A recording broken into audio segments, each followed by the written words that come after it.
Sahana Bhavatu Sahano Bhunaktu Saha Viryam Karavavai Tejasvinavaditamastu Ma Vidvishavahai.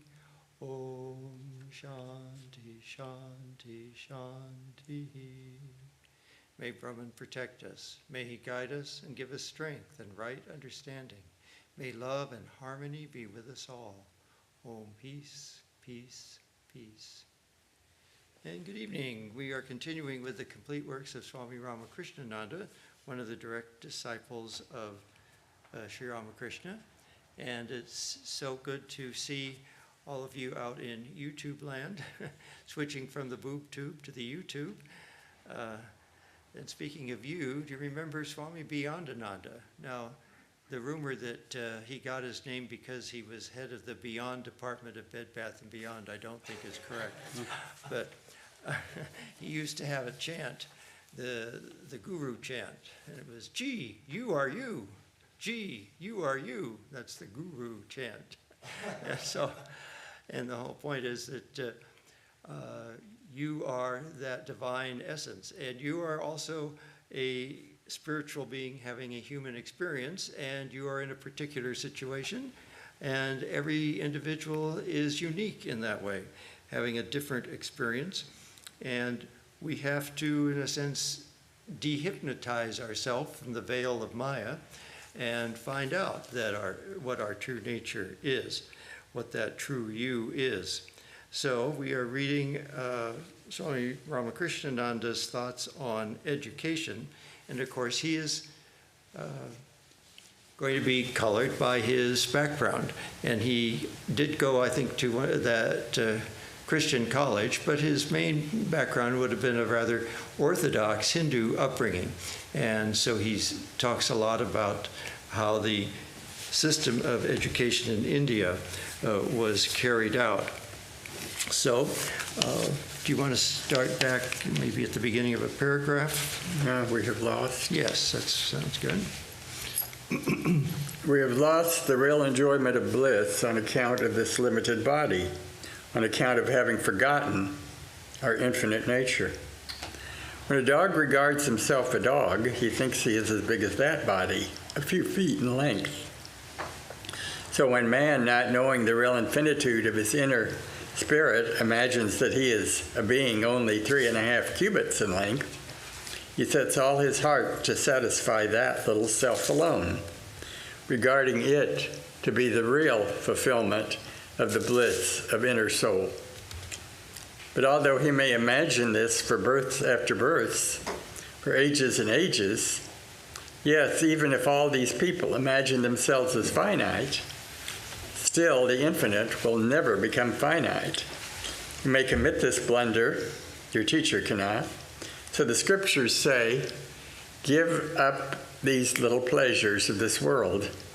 They can never give you enjoyment. As the wheel turns, so does the wheel of pleasure and pain revolve. Sometimes pleasure comes up, sometimes pain.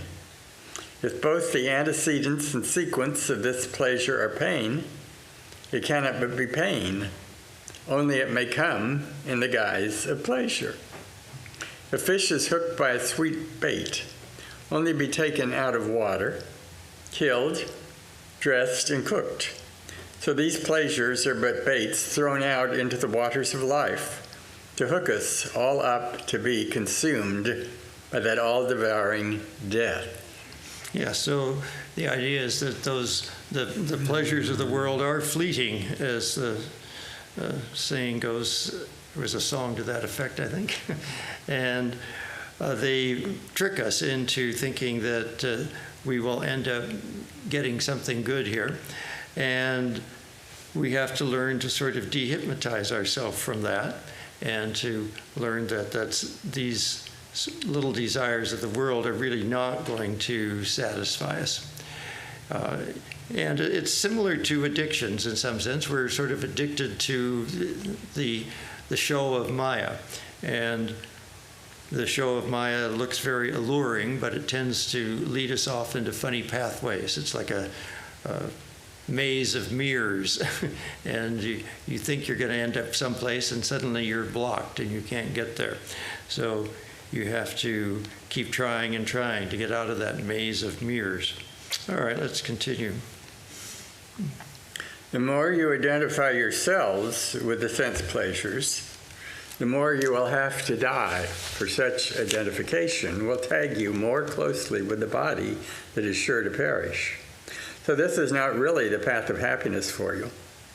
Any amount of material wealth cannot gain the real happiness for man, though he strives in vain for it through that means. In real life, we see persons commanding all the material resources, such as wealth, health, and so forth, that could have brought them the real happiness had they had the power to do so, are equally dissatisfied and want more, like the poor beggar who has nothing. This is a strong proof that material things cannot satisfy man. This innate dissatisfaction of his soul shows that this so-called human nature is not natural to him. He hates his finiteness. In no condition of life does he find satisfaction. He feels himself as if out of his element. How can satisfaction be found in this world of wants and limitations? Where then can we find the permanent solace of life? We must turn to the teacher again and hear him proclaim, "Blessed are those that renounce all sense pleasures, for they shall realize their immortal nature. They shall taste the undying joy of the soul." Yes, you see, our true nature really is infinite. And so identifying with a finite body causes this disjunct in our mind. We don't know that we're the infinite, and we end up thinking that we're the finite, and there's something wrong with that picture. And so deep down inside of us, it causes this inner distress. And we keep seeking for the infinite, but we keep seeking for it in the finite. It doesn't work out very well. Same thing with freedom. And oneness and peace. We look for those things in the finite, in the world of Maya, but we don't get them. And they tend to fight each other. The more you find of peace, then you might feel lonely, and the more you feel at one with others, and you have to deal with other people, and you have to deal with their likes and their dislikes, and you have less freedom. So it goes around and around like that. The peace, love, and freedom tend to end up being frustrating each other in this realm of Maya. And it's only when you go to the ultimate source of Brahman, which is infinite, undivided, and unchanging, all in one. It's nice. You don't have to go after three things. You don't have to go after the infinite and the undivided and the unchanging. Once you get to Brahman, you've got all three. All right, let's continue. Thus, the philosophy of higher life commands us to give up all the pleasures of earth and heaven because they are stricken with pain. But it's not always easy to do that. We are not always ripe for renunciation. If a man be still under the sway of ignorance, if he still clings to the sensual pleasures, how can he then renounce? He may recognize intellectually that this is the ideal, but he may not be able to act up to it. There must be steps by which he may rise. So Sri Krishna says again, only those who have weighed in the balance of the world with all its pleasures are found it wanting, are ready for renunciation. You, Arjuna, are not yet ripe for it. Only sadhus and sannyasins can understand this teaching. But because you are not so much developed, I'll give you another method, better adapted to you. I give you the path of karma. Karma is the cause of our bondage. Through this karma, you can also reach freedom. I will teach you how, by handling the karma, you can free yourself. The path I'm going to describe to you is a very grand path, for even a little of this will bring you immense good, will make you free from the bondage of life. Nothing will thwart your course or disturb your mind. There's no fear in this path. Your aim will not be baffled. You will even overcome the morbid fear of death, which has now taken possession of your heart so ignominiously. Oh, it just occurred to me we should have told them which chapter we were in. We told them the book, but not the chapter. This particular chapter is education that was imparted in Kurukshetra. Yes, this idea that you have to take things step by step. I'm sure you've all watched people in the Olympics where they're doing high dives or gymnastics or something of that nature, and you think, how on earth do you learn to do that without breaking your neck? Well, you do it in stages, and you have a coach, and they tell you what to do, and then you practice, and you get harnesses and various aids and so forth. And so you can learn step by step. You don't have to learn it all at once. And that's the same with education in school. You don't expect to start at the college level and go through those courses. You have to start with nursery school and kindergarten and grade school and high school and so forth, step by step in order to go through the process. So your spiritual teacher gives you the proper steps. And of course, we have the 4 yogas outlined by Swami Vivekananda, and they were also, of course, taught in the Bhagavad Gita by Sri Krishna. And we have this modern interpretation from Swami Vivekananda. And so these give us many ways of taking things step by step and not having to just jump the whole way in one step. We have to gradually dehypnotize ourselves from this world. Now, there are rare souls that can suddenly do it very suddenly, but that's extremely rare. Most of us have to sort of nurture ourselves and sort of coax ourselves out of it. And the main thing is that you're aware that you're doing this. And so as the blows of life come, then you think, oh yes, you see, these pleasures that I thought might be good, really weren't all that great. And this is the lesson I'm trying to learn. And so I may be attracted to something else, and I'll probably learn another lesson. But if you're aware of that, you're going to eventually reach the goal. All right, let's continue here. Whence comes fear? It springs from the idea of death, of losing something we hold very near and dear to our heart, and it is based on egotism. Fear is always based on the sense of our little embodied I. But Krishna says, I will point out a path to you, by taking which you will lose all fear. When you do not work on your own account for your self-aggrandizement, then this egotism will be thrown out. So let you not look for the fruits of your work. If you can work with this attitude of mind that yours is only to work, and not the fruits thereof, they all belong to someone else. Then you will neither suffer nor enjoy. Let the Lord have all the fruits of your karma. Make him the center of your actions, and not yourself. And thus alone can you get yourself freed from the gripping shackles of fear. If you are too much filled with your egotism, you always fear. So long as you think that this table does not belong to you, you do not care if something happens to it. But if you think that it is yours, then every scratch, every little speck of dust on it troubles you. With the sense of mine comes the sense of fear. The moment you throw out all idea of mine, you lose all fear. So the path of karma tells you merely to do your duty, for then only the idea of egotism will be destroyed, and with it also all fear, pain, and pleasure of life. Yeah, and of course there's that example of the nanny at the home that's taking care of the children. They're not her children, and she knows they're not her children, but she's taking care of them, and she does the best job she can, and she treats them as though they were her kids, all knowing that someday she will leave that job and go on to a different job. The kids will grow up. It's like that with teaching, too. Every year you get another class of students, and they're your students for that semester. But they're not yours forever, but it's your job to do the best you can for that semester. And so you, little by little, coach yourself into realizing that nothing in life is permanent. All these things are just your temporary positions that you're going to learn from, and then you go on from that. You don't get attached to them. And you realize real quickly that if you do get attached to your students, then you're going to be crying every graduation, every class that graduates. Whereas sometimes you're very happy that they're graduating and you don't want to see them again. But many times you do get attached to your students.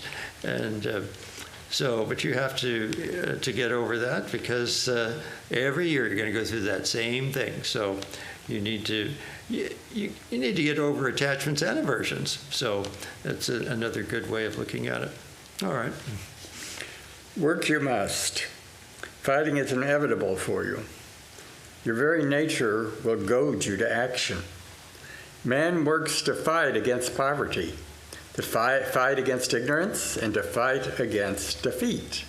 Every work is a fight in this world. But if you regard pleasure and pain, profit and loss, and victory and defeat all alike, and then fight, no harm will befall you. Regard all sense pleasures only as misery. If with a heart full of renunciation you go on working, then you will not fall into misery. If you wish to work in the world, this is the only method which, when followed, is able to cut the fetters of your karma. Be equanimous to both pain and pleasure. This equanimity of mind towards all the dual expressions of life is known as yoga.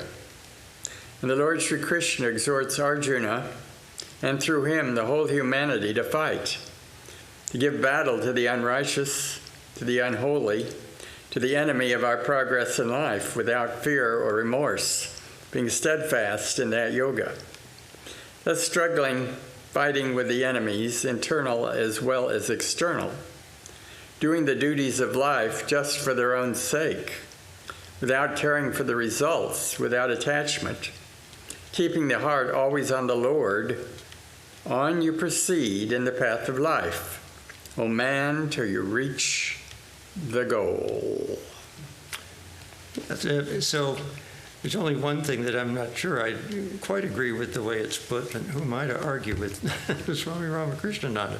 But he says, first he says, every work is a fight in the world, but if you regard pleasure and pain, profit and loss, victory and defeat all alike, then no harm will befall you. But then he says, regard all sense pleasures only as misery. Well, I think it doesn't necessarily have to be quite that extreme. You just look at it with detachment. Oh, okay, that's what chocolate cake tastes like. I'm not going to eat chocolate cake all day. I don't want to eat chocolate cake all day. I'll get fat. But I don't think you need to think that you're being miserable when you're eating it. That's probably not what he meant. It's just, when you have to write something, sometimes you can't cover all possible cases with every sentence that you write. But so it's a kind of a level of detachment that you reach, and just observing, oh yes, I thought I was going to enjoy that, and it seemed okay for a while, but I can see if this goes on forever, it's not going to be fun. And so in that way, you get over the attachment to these things and the cravings for them too. You realize that, yeah, maybe you thought you wanted something, but even if you got it, then what? It's not gonna, the pleasure is not gonna last forever. So then you can kind of give up that craving and that yearning for any particular type of enjoyment. All right, well, that ends that section. Now we're on part 2, and the chapter heading is Ends and Ends. And then the next big chapter heading is the 2 poles of existence. So first we've got 2 quotes from the Katha Upanishad. So we'll read those in English. Do you want to go ahead? You got the English there? Yeah, one thing. One thing is the good, and quite different indeed is the pleasant. Having been of different requisitions, they both bind the Purusha. Good befalls him who follows the good, but loses he the goal who chooses the pleasant. Katha Upanishad. Both the good and the pleasant approach man. The wise one discriminates the two, having examined them. Yea, the wise man prefers the good to the pleasant, but the fool chooses the pleasant through avarice and attachment. Katha Upanishad. All right, now on to Chapter 4, the two poles of existence. There are two opposite poles in life. What is right to those who cling, what is night to those who cling to this world is day to the wise man. And what is day to the worldly minded is night to the sage. What the ordinary man absorbed in material concerns regards to be good, the man of spiritual vision sees as bad. What tempts the one repels the other. That is, their minds are diametrically opposite to their points of view. The man of the world thinks that only in the world can he find happiness. Therefore, he is constantly struggling to amass and utilize the good things of this earth. If he sees anyone who is living wholly on the inside, he believes him to be deluded and altogether in the wrong. The sage, on the contrary, knows that there is no bliss whatever on the outside. He has learned by experience that matter breeds misery, and that spirit breeds happiness. Mind is not altogether matter, nor is it altogether spirit. It is a mixture of both. Therefore, in all our mental impressions and perceptions, we must have the combined effect of the two. This is why with the mind we cannot see spirit, nor can we wholly lose sight of it. Whenever we taste any happiness, we may also be sure it comes from spirit, while when we are unhappy, we may know that the cause is to be found in matter. This creates a bittersweet that is what life is. The bitter comes from the material side of our nature, the sweet from the spiritual side. The more the material side predominates over the spiritual, the more miserable must we be. If we would escape from our misery, we must work hard to give a preponderant place to spirit. In the man of the world, the material factor has been cultivated at the expense of the spiritual. In the sage, the spiritual outweighs the material. Yes, and so in your day-to-day work life, if your focus is just on being a successful business person and making a lot of money, then you're going to be more miserable than the person who uses their occupation to do something good for people, to have employees that are happy and feel that they're fulfilled and that they like their jobs, and that you have customers that feel satisfied. So if you look at it as serving both your employees and your customers, you'll be much happier. That's a much more spiritual outlook than just looking at the material side of how successful you are and how much money you've squeezed out of people and so forth. That's not a very healthy approach, and you will not end up happy doing that. But if you can run a business successfully with this spiritual outlook, then you'll be much happier. Let's continue. The man of the world seeks all his satisfaction in material pleasures and external acquisition. But the sage has discovered that to go outside is to lose his happiness. He expects all his happiness to come from inside himself, while the worldly man expects it to come from outside himself. The ordinary human being is full of anxieties and troubles, but the man who keeps himself intact within himself has no anxiety about material things, and he can be peaceful. When we open our mind to these worldly worries, each asks us to be mindful of it, and no room is left for mindfulness of the soul. But wisdom says to us, if you wish to be happy, if you wish to be wise, if you wish to be strong, never let the world take you. The boat may be in the water, but the water must not be in the boat. So we may be in the world, but the world must not be in us. Why should we admit these worldly disturbances inside us? Why do we allow darkness to enter? Lust, greed, and all our disquietudes are generated by lack of true knowledge. And they come when the veil of matter hides the soul. Yes, as we said right in the beginning, we're spiritual beings having a human experience. And so we don't identify with the human experience, but we simply go through it and realize that the spirit is experiencing the world through this physical being that we call our temporary body and mind. And if you take that attitude, you're less likely to get discouraged about what's happening. You can be more detached about the things that don't go quite as well as you would like, and you don't sit around and gloat about the things that went well and brag about it and make everybody else feel uncomfortable. So you have to be detached, even-headed, just go through life with that idea that you are this spiritual being having these experiences which are designed to guide you in a spiritual direction if you look at them in the proper light. If you look at all this, the changes of the good and bad things that happen to you, you realize that being detached from them, the more you can be detached from them, the more you're leading your inner spirit to the realization of its true nature. All right, let's continue here. If we search at the bottom of all our miseries, we shall find that they are based on our material nature.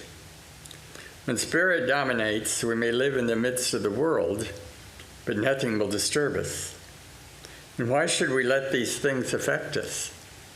Naked we came from our mother's womb. Naked shall we go out of life. We shall not be able to take one bone of our body with us. As a man who works in the government mint may handle thousands of rupees and act like a millionaire, but when he goes out, he is searched, lest he takes a pie with him. So the whole world belongs to the governor of the universe. And we can bring nothing in when we come, nor can we carry anything away when we go. If we constantly remember this, we shall realize how foolish we are to base all our happiness on bodily pleasures and bodily conditions. Yeah, it's sort of like playing a game like Monopoly. You know, you get a certain amount of money at the beginning and you get to play with it. So we're here and we just have a certain amount of things in the world to play around with, but it's not really ours. It's not something you can keep. It doesn't belong to your true spirit. It's just something that you're dealing with at the moment, and depending on your karmic past and what kind of lessons you need to learn, you've been dealt a particular set of cards in a game, or you're given a certain chance of the roll of the die in a game like Monopoly, and you end up having certain experiences. And once the game's over, it's just a game, and you just go on. It's nothing that you get attached to. At least I hope you don't get attached to Monopoly. I guess some people take things like that very seriously, don't they? And they get all upset if they don't win. But you see, they have some lessons to learn there. If you're playing to have fun, what's the point of getting all upset if somebody else wins? You're not having much fun doing it that way. All right. How does the world get inside of us? It enters when we begin to think all this is mine. The more we feel the me and mine, the more we take the world inside. The more we cultivate the not mine, the more will the world be kept outside. This is the secret of overcoming the world. If we want to get rid of anxiety, fear, unrest, there is but one way to develop the spiritual factor in us. The true sage is not moved by the good and bad of this world. He does not measure his happiness by external conditions, nor does he count his life by the few years he spends in this one body. There's a great sage called the hairy sage because of the number of hairs on his body. He was in the habit of spending a few days under this tree, then a few days under another tree. Once Narada came to him and said, My dear friend, all sages have hermitages. Why do you not have one? He replied, you see, my life is so short, it's not worthwhile.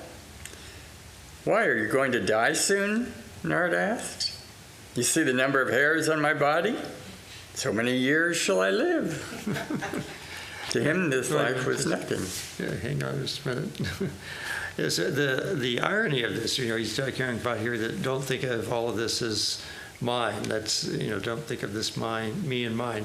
And yet, when spiritual realization comes, then the whole world becomes your own in that greater sense, in the sense that you are united with that oneness of the entire universe, and you become friends with all beings, and everything in the world is one with you.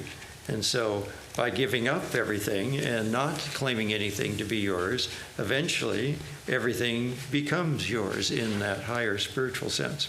Okay. To him, this life was nothing because his mind was directed toward eternity. And compared with eternity, even 70,000 cycles appear infinitesimally short. When we study geography, we read of so many mountains and rivers that we feel we cannot even count them all. But when we open a book on astronomy, all the mountains and rivers vanish, and this earth becomes a point without length, breadth, or magnitude. In the same way, when we think only of this life, all the concerns of the world seem very important to us. But when we think of eternity, these outer things seem as nothing. This is the reason why it is so difficult for the man of the world and the wise man to understand each other.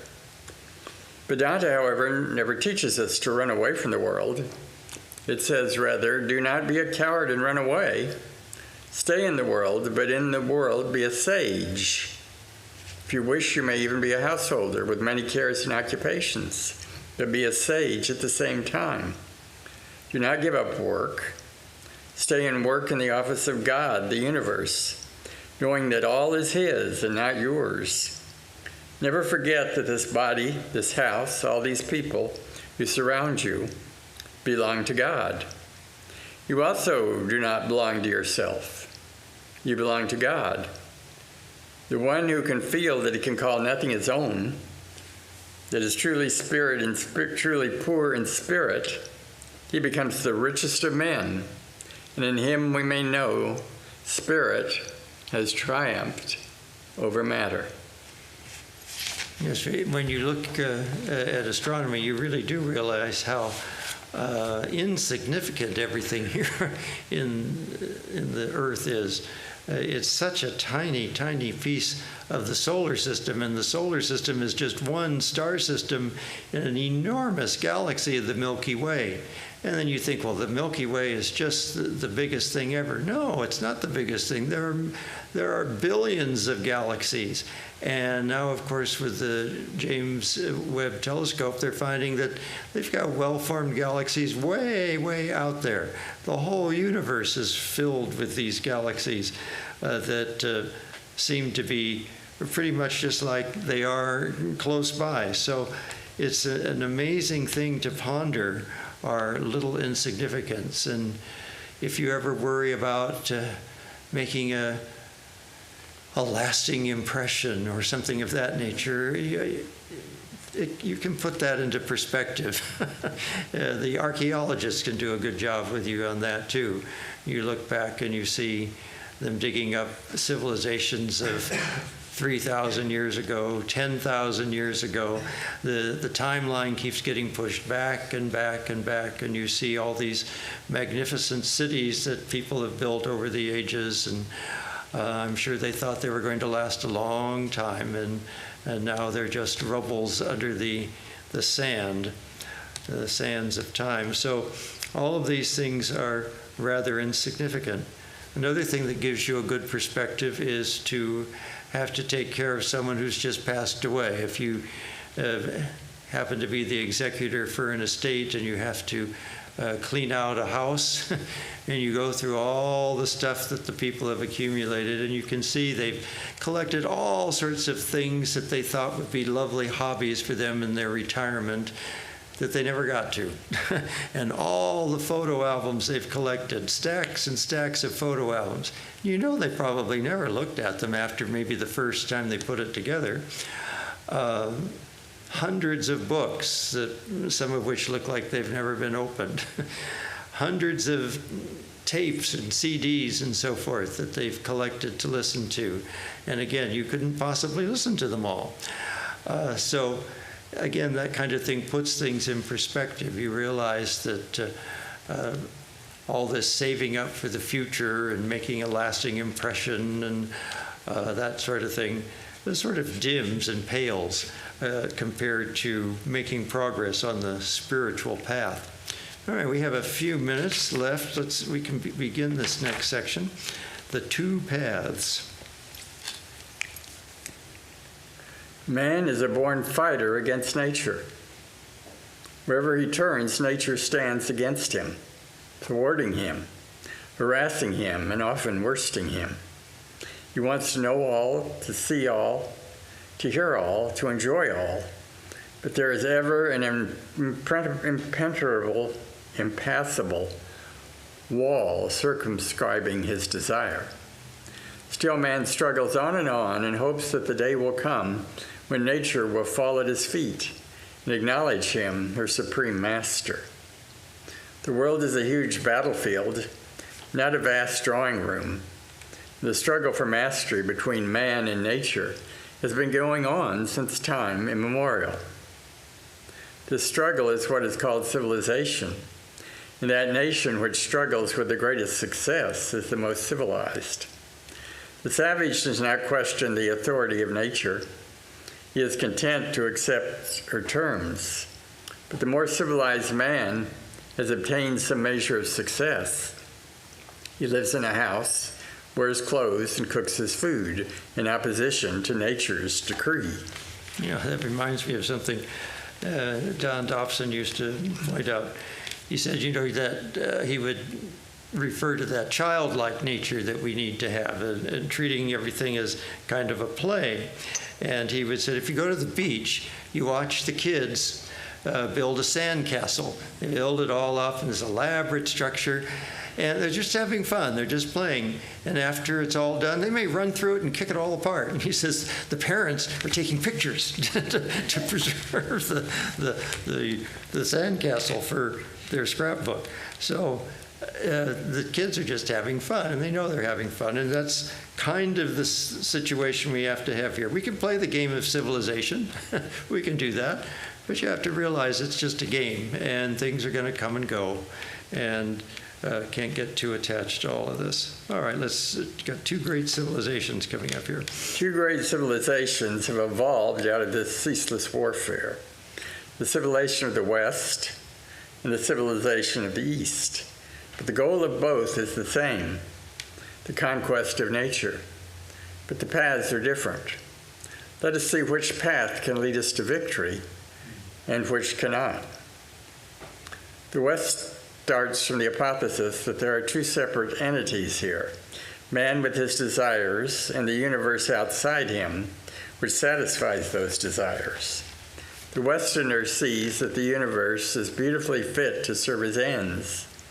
He wants to enjoy the universe, and it supplies him with all his sense hankerings. He wants to know, and there is the book of nature laid open before him. Nature is here to satisfy him, to serve him. He is the master, and nature is his slave. Let him but know how to command her, and power and knowledge will be his. Western genius has therefore been employed in the analysis of nature. As to his own existence, he entertains not a shadow of doubt that is self-evident truth. Are not his body and mind working and thinking, desiring and enjoying, and what sane man can doubt their reality? The question, who am I, seldom occurs to him.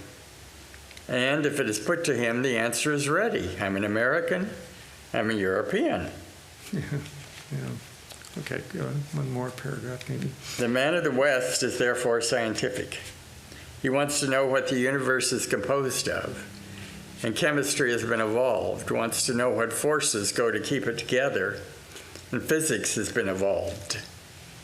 Wants to pry into the secrets of the heavens, and astronomy has been evolved. Wants to be rid of disease, and medical and surgical sciences have been evolved, and so on. Nature was conquered at every step and forced to yield her treasures. He has analyzed nature, and his labor has not gone in vain.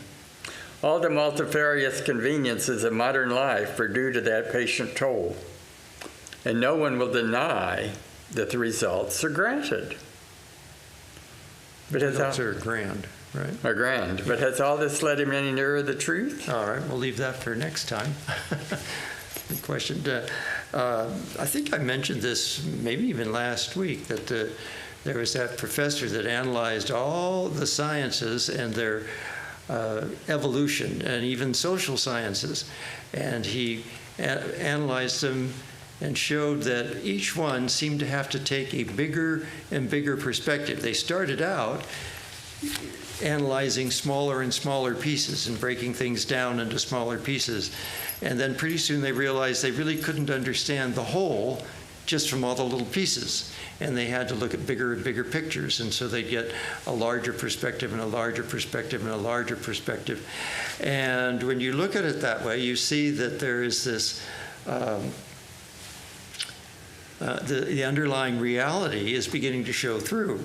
Even if you analyze it from a scientific Western perspective, eventually you end up seeing that there's something whole about it.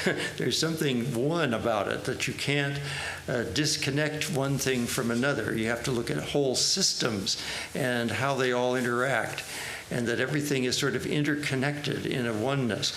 And so if you have the right mindset, if you're coming from with a Vedantic perspective on this, and you study a science, you begin to see that the oneness shows through even in the science.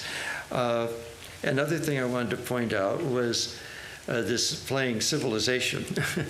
As Sri Ramakrishna used to point out, that any time a particular talent is manifest in someone, that's a special manifestation of the spirit. I think Vivekananda points it out too, that people that are especially talented in music or art or writing or something like that, that's a special manifestation of the divine. And so again, looking at any kind of creative endeavor that way helps to spiritualize the process. When you're doing the music or the art or the literature, you're realizing that it's the divine working through you. And if you're enjoying it, you realize that it's the divinity working through the person that created the art that's attractive to you.